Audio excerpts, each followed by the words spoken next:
చెప్పండి. అందరికీ నమస్కారం. నా పేరు హర్నాథ్ బాబు. నేను ఆమ్ ఆద్మీ పార్టీ అనకాపల్లి జిల్లా ఇన్ఛార్జిని. ఈరోజు ఉడ్డుపేటలో ఉన్నటువంటి కేంద్రీయ విద్యాలయానికి వచ్చాను. ఇక్కడ స్కూల్ మాత్రం చాలా పెద్దదే, విద్యార్థులు చాలా తక్కువ ఉన్నారు. అయితే ఇక్కడ ఉన్నట్టు వాతావరణం అంతా కూడా పర్వాలేదు, బాగానే ఉంది. అయితే పిల్లలు తాగడానికి మాత్రం మంచినీళ్ళు వస్తు మాత్రం లేదు. ఆ ఫిల్టర్ పాడైపోయింది.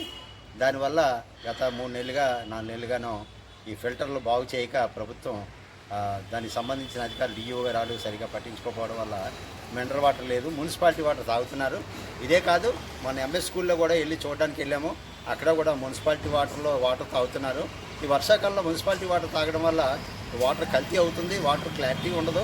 ఆ వాటర్ తాగితే పిల్లల ఆరోగ్యాలు పాడైపోయే అవకాశం కూడా ఉంది. కాబట్టి డిఈఓ గారు తక్షణమే స్పందించి అనకాపల్లి జిల్లాలో ఉన్నటువంటి ప్రభుత్వ పాఠశాలన్నింటిలోని కూడా మినరల్ వాటర్ పాయింట్స్ని వెంటనే రిపేర్ చేయించి పిల్లలందరికీ చక్కటి మంచినీళ్ళు ఇవ్వాలని చెప్పి ఆమ్ ఆద్మీ పార్టీ తరఫున డిఈఓ గారిని కోరుతున్నాము.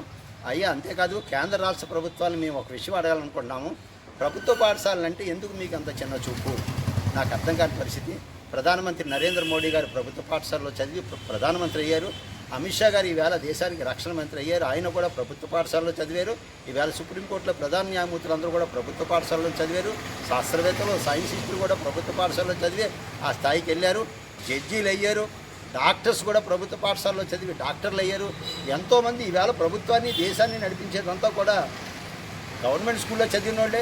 కానీ మరి గవర్నమెంట్ స్కూల్ అంటే ఎందుకు ఇంత చిన్న చూపు చూస్తున్నారో అర్థం కాలేని పరిస్థితి అయింది. అసలు ప్రభుత్వ పాఠశాలలో మీ అందరూ చదివి ప్రయోజకులు అయ్యారు కానీ పాడవలేదు. మరి అన్నప్పుడు ఈ ప్రైవేట్ స్కూల్ అన్నింటినీ కూడా డెవలప్ చేయడానికి మీరు ఒక్కడు కూడా ముందుకు వేయట్లేదు. అయితే కేంద్ర రాష్ట్ర ప్రభుత్వాలకు మేము ఒక సలహా ఇస్తున్నాము. ఇక్కడి నుంచి ఎవరైనా ప్రభుత్వ ఉద్యోగాన్ని పొందినట్టయితే వాళ్ళ పిల్లలు తప్పనిసరిగా వాళ్ళ పిల్లల్ని ప్రభుత్వ పాఠశాలలో చదివిస్తేనే గవర్నమెంట్ ఉద్యోగం ఇవ్వండి, లేదంటే లేదని చెప్పి ఒక కండిషన్ లెటర్ ప్రిపేర్ చేసి ఉద్యోగం ఇవ్వాలి.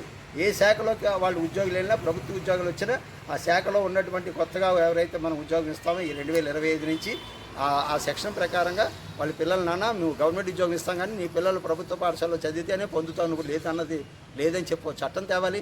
ఎందుకంటే మీ అందరూ ఈవేళ బాగున్నప్పుడు ప్రభుత్వ పాఠశాలను అలాగే అనగదొక్కే విధంగా చర్యలు చేపట్టకూడదు. అది చాలా తప్పది. పైన భగవంతుడు ఉంటాడు, వాడికి మనం భయపడాలి. తప్పనిసరిగా కేంద్ర రాష్ట్ర ప్రభుత్వాలు ఇక్కడి నుంచి ఎవరైనా ప్రభుత్వ ఉద్యోగం పొందే వాళ్ళకి తప్పనిసరిగా ఈ జీవోని సబ్మిట్ చేసి ఆ ఉద్యోగం ప్రభుత్వ పాఠశాలలో చదివిస్తానంటేనే వాళ్ళకి ఉద్యోగం ఇవ్వాలి తప్ప లేకపోతే ఇవ్వద్దని చెప్పేసి మేము ఆమ్ ఆద్మీ పార్టీని డిమాండ్ చేస్తూ మళ్ళీ పాత పద్ధతిలో ప్రభుత్వ పాఠశాలలో అత్యధిక మంది జనాలు వచ్చే విధంగా చర్యలు చేపట్టాలని చెప్పి రాష్ట్ర కేంద్ర ప్రభుత్వాలు కోరుతున్నాం. ముందు అర్జెంటుగా డిఈఓ గారు అన్ని మినరల్ వాటర్ పాయింట్స్ మొత్తం స్కూల్లో మన అనకాపల్లి జిల్లాలో ఉన్న స్కూళ్ళన్నింటినీ కూడా ఒకసారి తనిఖీ చేసి మినరల్ వాటర్ తాగే విధంగా చర్యలు చేపడతారని చెప్పేసి పిల్లలకి ఇచ్చే విధంగా చర్యలు చేపడతారని నేను మిమ్మల్ని హృదయపూర్వకంగా కోరుతున్నాను. నమస్తే.